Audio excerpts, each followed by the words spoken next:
ఇక ధనవంతుడు పరలోక రాజ్యంలో ప్రవేశించిన దుర్లభము అని చెప్పి అన్నప్పుడు అప్పుడు లేవా కనుక ఒకటి విస్తారమైన పంట ఉండింది అప్పుడు మాట్లాడుతుంటే లేదా ఇవన్నీ రాలేదా అని చెప్పి ఎన్ని గురించి చెప్పా అంటే కదా నేనేం జవాబు చెప్పాలా అని చెప్పి సైతానుడు బోధిస్తున్నాడు. ఇప్పుడు సండే స్కూల్లో విన్నవి, ఆ తర్వాత పెద్దోళ్ళ మీటింగ్లు విన్నవి, వ్యవస్థ మీటింగ్లు విన్నవి అని చెప్తుంటే నా వల్ల కాదు అని పోయి గురేసుకొని చచ్చాడు.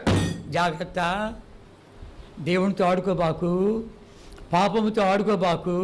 ఆ 12 మందిలో కూడా ఆ రీతిగా అయిపోతే మన సంగతి ఏంటి? ఆరాధికుడే, సువార్త ప్రకటించిన వాడే, అద్భుతాలు చేసిన వాడే, వాడి పేరు పరలోకం రాయబడింది కూడాను. వాడి కొరికి సింహాసనం వేయబడితే ఒక సింహాసనం వాడిది. అంతేకాదు ఆ పునాది రాళ్ళలో చూస్తే ఒక రాయి వాడిదే, దాని మీద అపోస్తల పేరుంది. ఆయన ఏమైపోయా? వాడు వెళ్ళవలసిన చోటికి వెళ్ళలేకపోయా. వాడే తప్పు అయితే మన సంగతి ఏంటి? ఆరాధించావు కదా.